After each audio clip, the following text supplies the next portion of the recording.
ఓం సాయిరామ్ శ్రీమాత్రే నమ. అమ్మ బిడ్డలందరికీ నమస్కారం అండి. ఈరోజు శుక్రవారం రోజున అమ్మ అత్యద్భుతమైనటువంటి సందేశంతో మన ముందుకు వచ్చారు. ఈ సృష్టిలో ప్రతి జీవి కూడా బిడ్డ సుఖాన్ని, సంతోషాన్ని, ప్రశాంతతను మాత్రమే కోరుకుంటారమ్మా. అలాగే నీకు ఈ సుఖ సంతోషాలు మనకు కలగాలి, జీవించడానికి తగిన వనరులు, సంపద మరి అనేది ఎంతో ముఖ్యం. ప్రతి మనిషి తన జీవిత కాలంలో అష్టైశ్వర్యాలనే పొందాలని, తన కుటుంబం ఎల్లప్పుడూ సిరి సంపదలో తొలతగాలనే కోరుకుంటారు కదా. మరి కానీ ఆ సంపద అనేది ఎవరి దగ్గర స్థిరంగా నిలుస్తుంది? ఎందుకు లక్ష్మీదేవి కొందరి ఇళ్లల్లోనే స్థిర నివాసం ఏర్పరచుకుంటుంది, మరికొందరిని ఎందుకు కరుణించదు? అసలు ఆ తల్లి మన ఇంట్లోకి అడుగు పెట్టడానికి సిద్ధంగా ఉందని మనకు ఎలా తెలుస్తుంది? మన పురాతన గ్రంథాలు, ఋషులు చెప్పిన దాని ప్రకారం సంపద అనేది కేవలం కష్టపడితే వచ్చేది మాత్రమే కాదు, అది దైవానుగ్రహం కూడా. లక్ష్మీదేవి ఒక ఇంటిని ఎంచుకునే ముందు ఆ ఇంటి యజమానికి ఈ ఇంటి వాతావరణంలో కొన్ని స్పష్టమైనటువంటి మార్పులను, సంకేతాలను చూపిస్తూ ఉంటుంది. ఈరోజు మనం చెప్పుకోబోయే విషయాలు సామాన్యమైనవి కావు బిడ్డ. ఇవి మన పూర్వీకులు, మహర్షులు తమ అత్యంత రహస్యమైన అనుభవంతో, దివ్య దృష్టితో మనకు అందించినటువంటి సూచనలు. ఈ అత్యంత శక్తివంతమైన పవిత్రమైన విషయాన్ని తెలుసుకునే ముందు మరొక చిన్న మనవి. మరి ఈ ప్రయత్నం మీకు నచ్చింది కదా, మీ అభిమానాన్ని తప్పకుండా అమ్మవారికి తెలియచేయండి ఈరోజు.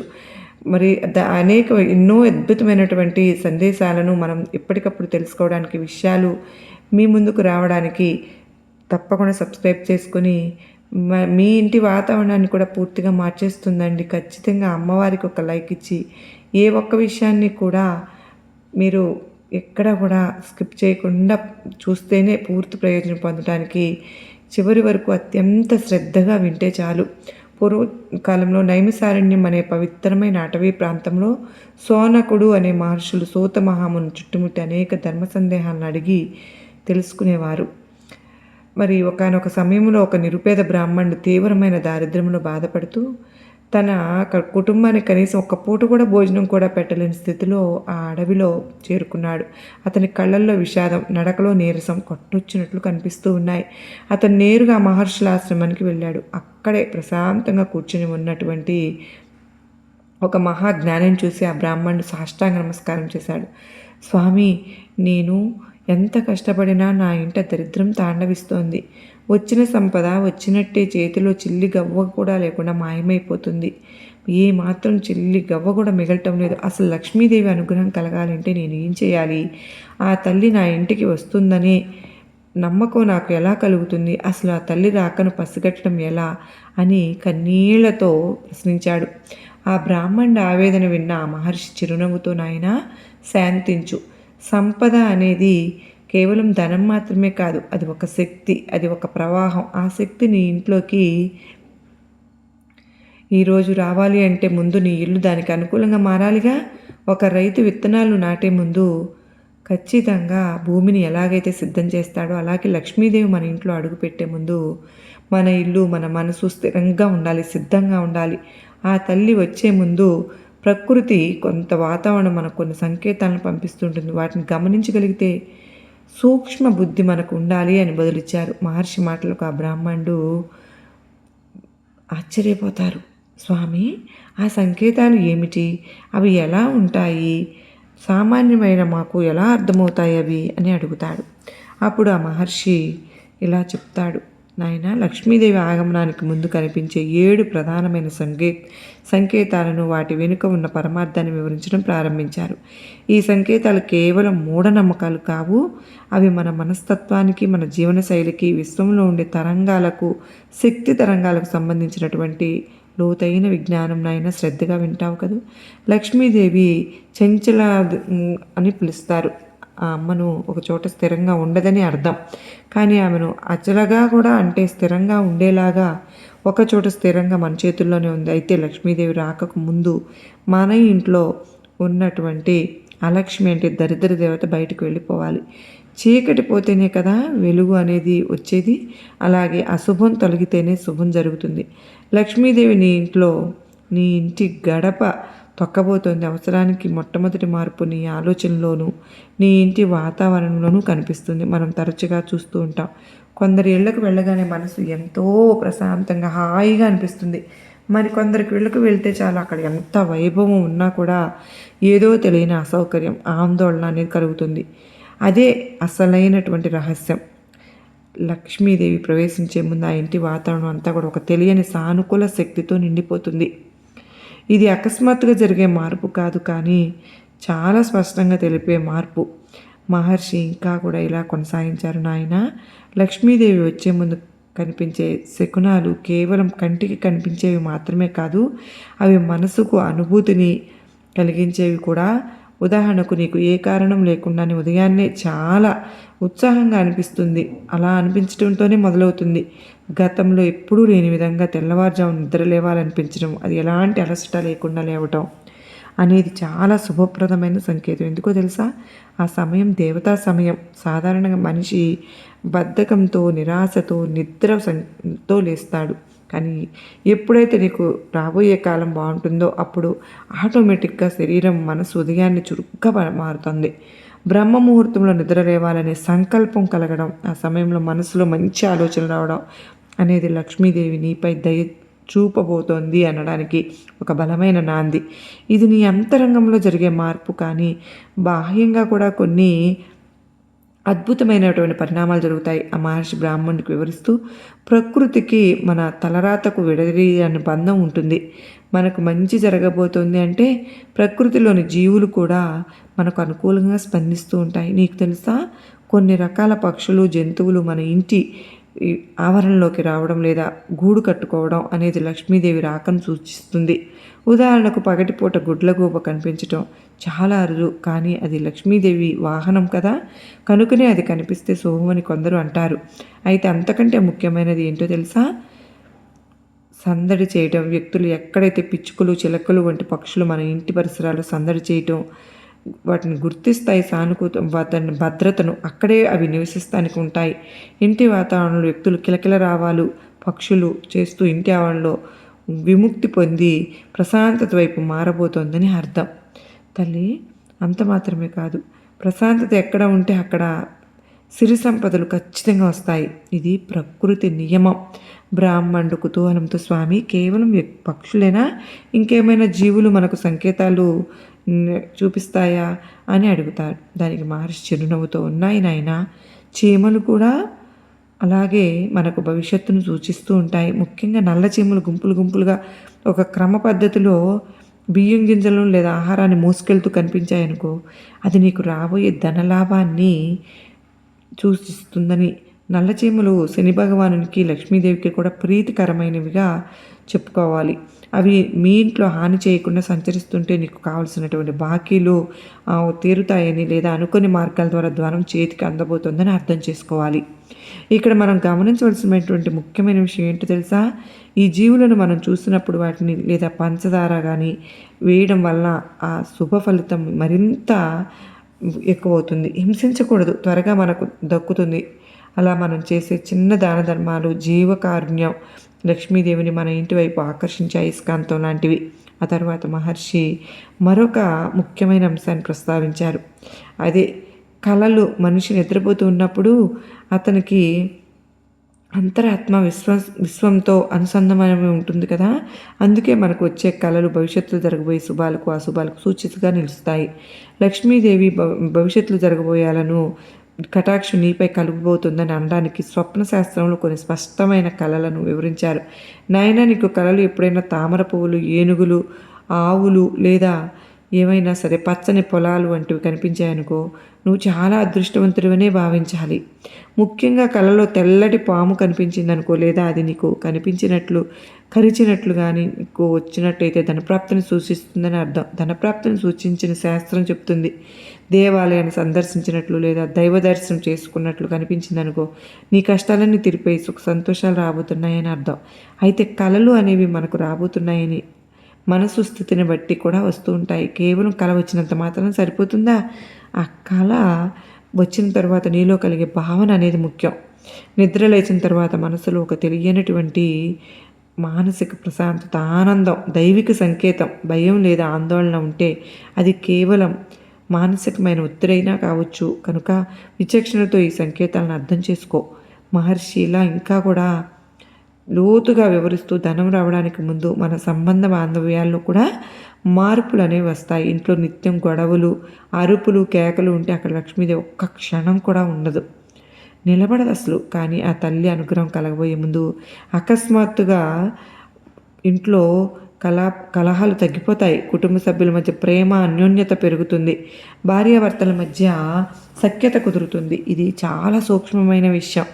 ఒకప్పుడు చిన్న చిన్న విషయాలకి గొడవ పడేవారు కదా, ఇప్పుడు ఒకరినొకరు అర్థం చేసుకోవడం మొదలు పెడతారు. ఇంట్లో స్త్రీలు అయితే కనుక సంతోషంగా ఉండటం, వారి ముఖం కళకళలాడుతూ ఉండటం అనేది సాక్షాత్తు లక్ష్మీదేవి రాకను చూపించడానికి అతిపెద్ద సంకేతం. ఎందుకో తెలుసా? స్త్రీని గృహలక్ష్మి అని పిలుస్తాం కదా. ఎందుకంటే స్త్రీని కంటనీరు కన్నీరు రాకుండా మనసులో ఆనందంగా ఉంటే వైకుంఠంలో ఉండే లక్ష్మీదేవి ఆ ఇంటిని వెతుక్కుంటూ వస్తుంది. బ్రాహ్మణుడు ఇంకా శ్రద్ధగా వింటూ, స్వామి మరి మన శరీరంలో ఏమైనా మార్పులు కనిపిస్తాయా అని అడుగుతారు. దానికి మహర్షి, అవును నాయన, మన శరీరం కూడా దాని చక్కగా రాబోయే మార్పులను సూచిస్తూనే ఉంటుంది. ముఖ్యంగా కుడి కన్ను అదురుతుంది. పురుషులకైతే శుభప్రదం అని చెప్పి ఎడమ కన్ను అదరడం స్త్రీలకు శుభప్రదం అని మన పెద్దలు చెప్తూ ఉంటారు. ఇది కేవలం ఒక నమ్మకం మాత్రమే కాదు, నాడులలో జరిగే శక్తి ప్రవాహంలో మార్పులను బట్టి జరుగుతూ ఉంటుంది. అలాగే చేతిలో దురద పుడుతుంది కూడా ధనలాభానికి సంకేతంగా చెప్తారు. కుడి అరచేతిలో దురద అనిపించింది అనుకో, త్వరలో చేతికి డబ్బు అందబోతుందని అర్థం. ఇవన్నీ ఒక ఎత్తు అయితే వ్యాపారపరంగా, వాస్తుపరంగా లేదా ఇంటి పరంగా, ఉదాహరణకు నీ ఇంట్లో ఎన్నాళ్ళ నుంచి పాడైపోయినటువంటి గడియారం ఉందనుకో, అది అకస్మాత్తుగా పనిచేయడం లేదా ఎప్పుడో పోయిందనుకున్న ఒక విలువైన వస్తువు లేకపోతే కనుక డబ్బు తిరిగి దొరకడం వంటివి జరిగితే అది కాలం నీకు సానుకూలంగా స్పందిస్తుందని నిదర్శనం. అడ్డంకులు తొలగిపోతున్నాయని, ప్రవాహం సాఫీగా సాగబోతుందని దీని అర్థం. మహర్షి ఆ బ్రాహ్మణునికి ఈ సంకేతాలను వివరిస్తూ ఉంటూనే ఒక హెచ్చరిక కూడా చేస్తారు. అది ఏంటి అంటే, నాయన, ఈ సంకేతాలు కనిపించినంత మాత్రం మన చేతులు ముడుచుకుని కూర్చోకూడదు. ఈ సంకేతాలు మనకు ఒక అవకాశాన్ని ఇస్తున్నాయి. ఆ సమయంలో మనం మరింత శ్రద్ధగా, ధర్మబద్ధంగా ఆ సమయంలో కనుక వచ్చిన అవకాశాన్ని సద్వినియోగం చేసుకోవాలి. లక్ష్మీదేవి వచ్చేటప్పుడు వచ్చిన అవకాశాన్ని అహంకారం అనేది చూపించకూడదు, వినయం పెరగాలి. అప్పుడే ఆ తల్లి స్థిరంగా ఉంటుంది. ఇప్పుడు మనం అసలైనటువంటి అత్యంత ముఖ్యమైనటువంటి ఘట్టంలోకి వెళ్దాం. లక్ష్మీదేవి రాకకు సంబంధించినటువంటి 7 స్పష్టమైన సంకేతాలలో మొదటిది ఏంటి తెలుసా? మరియు అత్యంత శక్తివంతమైనది వాసన లేదా సుగంధం. అవును నాయన, మీరు విన్నది నిజమే. దేవతా శక్తులు సంచరించేటప్పుడు ఒక ప్రత్యేకమైనటువంటి దివ్యమైనటువంటి పరిమళం అనేది వెలువడుతుంటుంది. దీని గురించి వివరంగా తెలుసుకోవడం చాలా అవసరం. సాధారణంగా మన ఇళ్లలో వంటల వాసనలో లేదా ఇతరుల వాసనలు వస్తూ ఉంటాయి. కానీ ఏ కృత్రిమ సుగంధము కూడా, ద్రవ్యాలు, అగరబత్తులు వెలిగించకుండానే మీ ఇంట్లో అకస్మాత్తుగా ఒక కమ్మని సువాసన అంటే పన్నీరు వాసన కానీ, తామర పూల వాసన కానీ, లేదా చందనం వాసన సరి కానీ వచ్చిందా? అయితే మీరు అప్రమత్తం అవ్వాల్సిందే. ఎందుకో తెలుసా? ఇది సామాన్యమైన విషయం కాదు. ఇది దైవిక శక్తి బిడా మీ గడప దాటి లోపలికి ప్రవేశించింది అనడానికి ప్రత్యక్ష నిదర్శనం. ఈ సువాసన ఎక్కడి నుంచి వస్తుందో మీరు కనిపెట్టలేరు. అది గాలిలో కలిసిపోయి మీ నాసికను తాకి మీకు మెదడుకు ఉత్తేజితం చేస్తుంది. ఆ వాసన రాగానే మీ మనసులో ఉన్న చిరాకులు, కోపాలు అన్నీ మాయమైపోతాయి. ఒక రకమైనటువంటి భక్తిభావం కలుగుతుంది. ఇటువంటి అనుభవం మీరు ఎప్పుడైనా సరే కలిగిందా? కలిగితే లక్ష్మీదేవి మీ పూజ గదిలోనో లేదా మీ ఇంటి ప్రధాన ద్వారం గుండానో ప్రవేశించిందని అర్థం చేసుకోండి. అయితే ఈ సువాసన ఎప్పుడు వస్తుంది, ఏ సమయంలో వస్తుంది అనేది తెలుసుకోవాలి అంటే పెద్ద రహస్యమే ఉంది. ఈ సుగంధం రావడానికి ముందు మన ఇంటి వాతావరణంలో ఒక నిర్దిష్టమైనటువంటి ధ్వని లేదా శబ్దము కాదు, కానీ అది మనకు మంజీరా నాదం మన చెవులను తాకుతుంది. సాధారణ శబ్దం కాదు అది. అది అంటే కాళ్ళకు ధరించే పట్టీల నుంచి లేదా గజ్జల నుంచి వచ్చే అతి సున్నితమైన శబ్దం అన్నమాట. తల్లి లక్ష్మీదేవి నడక హంస నడకలా చాలా మృదువుగా ఉంటుంది. ఆ తల్లి నడిచి వస్తూ ఉన్నప్పుడు ఆమె పాదాలకు ఉండే ఆభరణాల నుండి గల్లు గల్లు మన శబ్దం వస్తూ ఉంటుంది. అయితే ఆ శబ్దం అందరికీ వినిపించదు. ఎవరి మనసు అయితే పూర్తి ఏకాగ్రతతో భక్తితో నిండి ఉంటుందో, ఎవరి ఇంటి వాతావరణం అయితే నిశ్శబ్దంగా ప్రశాంతంగా ఉంటుందో వారికి మాత్రమే ఆ శబ్దం అనుభవంలోకి వస్తుంది. ముఖ్యంగా బ్రహ్మముహూర్తంలోనూ కానీ లేదా సాయంకాలం సమయంలో సంధ్యా సమయంలో కానీ మీ ఇంట్లో ఎవరు నడవకపోయినా సరే అకస్మాత్తుగా గజ్జల శబ్దం అనేది వినిపించినట్లు అనిపించితే చాలు, అది మీ భ్రమ కానే కాదు. అది సాక్షాత్తు ఐశ్వర్యానికి అధిదేవత ఈ ఇంటిని పలకరించిన శుభతరుణం. ఆ శబ్దం వినగానే మనసులో భయం కలగకూడదు, ఒక రకమైనటువంటి పరవశం కలగాలి. ఆ సమయంలోనే వెంటనే కళ్ళు మూసుకుని ఆ తల్లికి నమస్కరించుకోవాలి. మహర్షి ఆ బ్రాహ్మణుడితో మాట్లాడుతూ రెండవ ముఖ్యమైన సంకేతం గురించి వివరించడం మొదలుపెట్టారు. నాయన, లక్ష్మీదేవి స్వరూపమే నాయన దీపం అనేది. మన ఇంట్లో వెలిగించే దీపం ఆ తల్లికి ప్రతిరూపం. మీరు గమనించారో లేదో, కొన్నిసార్లు మనం వెలిగించిన దీపం చాలా విచిత్రంగా అద్భుతంగా ప్రకాశిస్తూ ఉంటుంది. గాలి లేకపోయినా సరే దీపం నిటారుగా ప్రకాశవంతంగా మండుతూ ఉంటుంది. ఇది ఎంతో మంచి శకునం. కానీ అంతకంటే ఆశ్చర్యమైన విషయం ఏమిటో చెప్పినా, దీపం ఒత్తి చివర మసి పేరుకుపోయి అది ఒక పువ్వు ఆకారంలో కనిపిస్తుంది. దీనినే మనం దీపపు పువ్వు అని పిలుస్తాం. మీరు పూజ చేసుకునేటప్పుడు కానీ లేదా దీపం వెలిగించిన కాసేపటికి కానీ ఆ ఒత్తి చివర ఎర్రటి నిప్పు కనిక ఒక లాగాను ఆకారాన్ని సంతరించుకుంటే లక్ష్మీదేవి మీ పూజని స్వీకరించిందని, మీ కోరికను తీర్చడానికి సిద్ధంగా ఉందని అర్థం. చాలామందికి ఈ అనుభవం ఎదురవుతూ ఉంటుంది, కానీ దాన్ని యాదృచ్ఛికంగా జరిగిందిలే అని కొట్టిపారేస్తూ ఉంటారు. కానీ అది తప్పు. ఆ పువ్వు ఆకారం ఏర్పడడం అనేది ఆ ఇంట్లో ఉన్న సానుకూల శక్తికి నిదర్శనం. అలా జరిగినప్పుడు ఆ రోజు మీరు తలపెట్టిన ఏ పనైనా సరే విజయవంతం అయిపోతుంది. ఆ దీపపు కాంతిలో ఒక తేజస్సు కనిపిస్తుంది. అది మామూలు కాంతి కంటే భిన్నంగా కళ్ళకు కనిపిస్తుంది. బ్రాహ్మణుడు ఎంతో ఆసక్తిగా వింటూ, స్వామి, దీపం గురించి చెప్పారు, బాగానే ఉంది కదా, మరి మనుషుల రూపంలో లక్ష్మీదేవి వస్తుందా మన ఇంటికి? ఎవరైనా వచ్చినప్పుడు మనం అది లక్ష్మీదేవి రాక అని ఎలా గుర్తించాలి అని సందేహం వ్యక్తం చేశారు. అప్పుడు ఆ మహర్షి చిరునవ్వుతో, నాయనా, చాలా చక్కటి ప్రశ్న అడిగావు. అతిథి రూపంలో దేవుడు వస్తాడనేది మన పూర్వీకుల ఆర్యుల మాట. అంటే ప్రత్యేకమైనటువంటి లక్ష్మీదేవి రాకను కొన్ని ప్రత్యేకమైన సూచనలు ఉంటాయి అని బదులిచ్చారు. లక్ష్మీదేవి ఎప్పుడు సుమంగళి రూపంలో, అంటే నిండుగా అలంకరించుకున్నటువంటి ముత్తైదువు రూపంలో కానీ పసిపాప రూపంలో కానీ దర్శనమిస్తూ ఉంటుంది. ఎవరైనా సరే ముత్తైదువాది, మీకు అంతగా పరిచయం లేని వ్యక్తి లేదా చాలా కాలంగా కలవని వ్యక్తి అకస్మాత్తుగా శుక్రవారం రోజున కానీ పర్వదినాల్లో కానీ మీ ఇంటికి వస్తే అది లక్ష్మీదేవిగా భావించాలి. వారు వచ్చినప్పుడు చేతిలో పసుపు కుంకుమను లేదా పండ్లు పూలు తీసుకుని వస్తే అది ఇంకా విశేషం. అలా వచ్చిన వారికి మనం సాధారణంగా ఆహ్వానం పలికి వారికి దాహం తీర్చి తగు రీతిలో గౌరవించి పంపించాలి. వారిని అవమానించి పంపిస్తే సాక్షాత్తు అమ్మ లక్ష్మీదేవిని గెంటి వేసినట్లే.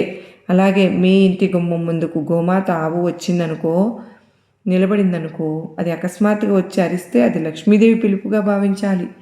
ఆ తల్లి ఆవులో సకల దేవతల్లో ఉంటారు, కానీ గోమాత భాగంలో లక్ష్మీదేవి నివాసం ఉంటుంది. అందుకే ఆవు ఇంటికి రావడం మహాభాగ్యం. ఆకలి లేకపోయినా ఆవు మీ ఇంటికి ముందుకు వచ్చి ఆగితే వెంటనే దానికి ఏదైనా ఆహారం మాత్రం పెట్టాలి. ఆవు మీ చేతికి స్వీకరిస్తే మీ దారిద్ర్యం ఆ గోమాత నోటితో పాటు కరిగిపోయిందని శాస్త్రం చెప్తోంది. ఇవన్నీ బాహ్యంగా జరిగే పరిణామాలు, కానీ మన ఇంటి లోపల ముఖ్యంగా వంటింట్లో జరిగే ఒక అద్భుతమైన మార్పు గురించి ఇప్పుడు చెప్పుకుందాం. వంటగదిని మనం అన్నపూర్ణేశ్వరి నిలయంగా భావిస్తాం కదా. అన్నపూర్ణకు లక్ష్మీదేవి అవినాభావ సంబంధం అనేది ఉంది. ఒక ఇంట్లో ధనధాన్యాలకు లోటు ఉండకూడదు అంటే ఆ ఇంటి ఇల్లాలు చేతిలో ఒక మహిమ ఉంటుంది. లక్ష్మీదేవి అనుగ్రహం కలగబోతున్నప్పుడు ఆ ఇంట్లో వండిన ఆహారం అనేది చాలా రుచిగా మారిపోతుంది. తక్కువ సామాగ్రి వాడిన సాధారణంగా వండినా కూడా ఆ వంటకు అమృతంగా అనిపిస్తుంది. తిన్నవారికి తృప్తి కలుగుతుంది. మరొక విచిత్రమైన విషయం ఏంటి అంటే, ఆహారం ఎంతమందికి పెట్టినా తరిగిపోనట్లుగా అనిపిస్తుంది. కొంచెమే వండినా కూడా సరిపోతుందో లేదో అని ఆ ఇంటి వాళ్ళు ఆశ్చర్యంగా, ఇంటి 10 మందికి వచ్చిన అతిథులకు కూడా ఆహారం సరిపోతుంది, ఇంకా మిగిలిపోతుంది. దీనికి అక్షయ పాత్ర అంటారు కదా, అంటే తరుగులేని పాత్ర అని అర్థం. లక్ష్మీదేవి కటాక్షం ఉన్న ఇంట్లో ఆహారానికి ఎప్పుడు లోటు ఉండదు. మహర్షి ఇంకా ఇలా వివరించారు. స్పష్టమైన సంకేతం, నాయనా నీకు ధనం రాబోతుంది అనడానికి మరొక స్పష్టమైన సంకేతం డబ్బుకు సంబంధించినటువంటి వ్యవహారాల్లో కనిపిస్తుంది. ఎప్పుడో నువ్వు మర్చిపోయావు చిన్న మొత్తం, ఉదాహరణకు పాత బట్టల జేబులోనో, పాత పుస్తకాల్లోనో, లేదా ఎక్కడో దాచావు పర్సులో కానీ అకస్మాత్తుగా కనిపిస్తుంది. ఆ మొత్తం చిన్నదే కావచ్చు, కానీ అది కనిపించిన సమయం ముఖ్యం. అది నీకు ఏం చెబుతుందంటే నీ దగ్గరకు పెద్ద మొత్తం రాబోతుంది అని, దానికి ఇది సూచిక అని. ఇలా ఎవరైనా సరే అప్పుగా ఇచ్చినా సరే డబ్బు ఇక రాదు అని ఆశ వదులుకున్న తరువాత అవతలి వ్యక్తి స్వయంగా వచ్చి ఆ డబ్బులు తిరిగి ఇచ్చి వెళ్ళడం జరుగుతుంది. ఇలా జరిగితే అది కేవలం నీ అదృష్టం కాదు, అది లక్ష్మీదేవిని ఇంటికి బాటలు వేసిందని అర్థం. ఇలాంటివి జరిగినప్పుడు మనం ఆ ధనాన్ని చాలా గౌరవంగా స్వీకరించాలి. వచ్చిన లక్ష్మిని ఎప్పుడు చిన్న చూపు చూడకూడదు. ఒక్క రూపాయి దొరికినా సరే దాన్ని కళ్ళకు అద్దుకుని శుభ్రపరచుకోవాలి. బ్రాహ్మణుడు తన సందేహాన్ని వెలిబుచ్చుతూ కళ్ళకు అద్దుకుని, స్వామి ఇవన్నీ కూడా సిక్కునాలి, కానీ కొన్నిసార్లు మనకు తెలియకుండానే మన చేతిలో మరి వస్తువులు కింద పడిపోతూ ఉంటాయి. అది శుభమా అశుభమా అని మళ్ళీ ప్రశ్నించగా మహర్షి నవ్వుతూ, నాయన అన్నిసార్లు అశుభము కాదు, సందర్భాన్ని బట్టి అర్థం. అంటే వస్తువు మారుతుంటుంది. ముఖ్యంగా నువ్వు ఏదైనా పని మీద బయటకు వెళ్తున్నప్పుడు నీ భార్య కానీ లేదా భర్త కానీ, ఇంట్లో చిన్నపిల్లలు కానీ చేతిలో ఉన్న పాలు ఒలికించినా లేదా నీళ్ల బిందె నిండుగా ఉందనుకో, అది తొలగిన అది శుభసూచకమే. అలాగే అద్దం గురించి ఒక ఆసక్తిమైన విషయం ఉంది. మన అద్దంలో మనం రోజు ముఖం చూసుకుంటాం కదా, కానీ ఏదో ఒక రోజు అద్దంలో నీ ముఖం కనిపించి కొత్త కాంతివంతంగా కనిపిస్తుంది. ఎలాంటి అలంకరణ లేకపోయినా ముఖంలో ఒక వచ్చేస్తూ అంటే చాలా కాంతివంతంగా తేజస్సు కనిపిస్తుంటుంది. నీ కళ్ళలో ఒక మెరుపు కనిపిస్తూ ఉంటుంది. నిన్ను నువ్వు చూసుకుని ఆశ్చర్యపోతూ ఉంటావు. ఈ ఆకస్మిక సౌందర్యం లేదా ఆకర్షణ అనేది లక్ష్మీదేవి నీ శరీరంలోకి, నీ ఆత్మలోకి ప్రవేశించిందని చెప్పడానికి నిదర్శనం.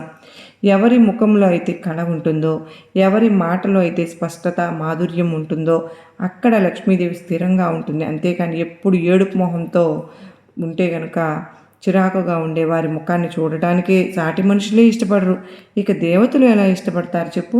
అందుకే నీలో ఉత్సాహం పెరగడం, ముఖం ప్రకాశవంతంగా మారడం అనేది రాబోయే ఐశ్వర్యానికి నాంది. ఇక్కడ మరొక విషయాన్ని కూడా మనం గమనించాలి.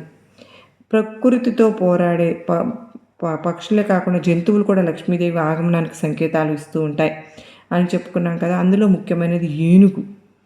ఏనుగు మన నగరాల్లో, పట్టణాల్లో ఉంటాం కనుక ఏనుగులు తరచుగా కనిపించవు. కానీ ఒకవేళ గనక నువ్వు ఎక్కడికైనా వెళ్తూ ఉన్నప్పుడు అనుకోకుండా ఏనుగు ఎదురుపడినా లేదా ఏనుగు గీంకార శబ్దం విన్నా అది రాజయోగం పట్టబోతుందని అర్థం.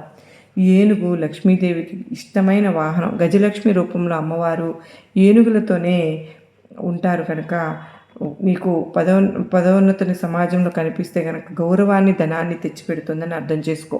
ఇది ఎంతో సత్యం. అంటే పురాతన కాలంలో రాజులు యుద్ధానికి వెళ్ళేటప్పుడు ఏనుగు ఎదురొస్తే కనుక విజయం తథ్యం అని భావించేవారు. ఇప్పటికీ వ్యాపారస్తులు ఏనుగు బొమ్మలను లేదా విగ్రహాలను తమ ఆఫీసుల్లో పెట్టుకోవడానికి కారణం ఇదే నాయన. మహర్షి ఆ బ్రాహ్మణుడికి ఇంకొక రహస్యాన్ని కూడా చెప్పారు. నాయన ఇప్పటిదాకా మనం చూసినవి బాహ్య సంకేతాలు, కానీ నీ ఇంటి ద్వారాలు కూడా నీకు సంకేతాలు ఇస్తాయి. అవును, తలుపులు, పాతకాలం నాటి తలుపులు మరి తెరిచేటప్పుడు మూసినప్పుడు శబ్దాలు చేస్తూ ఉంటాయి. కానీ లక్ష్మీదేవి వచ్చే ముందు ఆ తలుపు నుంచి వచ్చే శబ్దాల్లో కూడా ఒక మార్పు వస్తూ ఉంటుంది.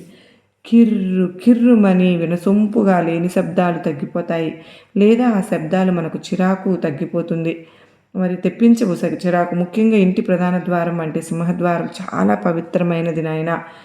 దాన్ని ఎప్పుడు శుభ్రంగా ఉంచుకోవాలి. లక్ష్మీదేవి వచ్చేటప్పుడు ఆ తల్లి సింహద్వారానికి ఒక ప్రత్యేకమైన కళ వస్తుంది. దానికి అలంకరించినటువంటి తోరణాలు, పసుపు కుంకుమలు ఎంతకీ వాడిపోవు, తాజాగా కనిపిస్తూ ఉంటాయి.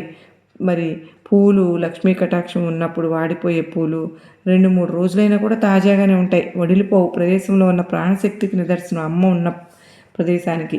బ్రాహ్మణుడు ఎంతో ఆనందంగా, స్వామి నా ఇంటిని నా మనసును ఈ రోజునే పరిశీలించుకుంటాను, కానీ నాదొక చివరి సందేహం, ఈ సంకేతాలు కనిపించిన వెంటనే మనం ఏం చేయాలి, ఆ అదృష్టాన్ని నిలుపుకోవడానికి ఏదైనా ప్రత్యేకమైన పూజ చేయాలా అని అడుగుతాడు. దానికి మహర్షి, నాయన పూజలు చేయడం మంచిదే, ఏదైనా ప్రత్యేక పూజ చేయాలా? దైవం అంతకంటే ముఖ్యమైనది కృతజ్ఞత. దైవం నీకు ఇచ్చిన చిన్న అవకాశానికి కూడా కృతజ్ఞత అనేది చెప్పుకోవాలి. అయితే మళ్ళీ చెప్పుకుందామండి.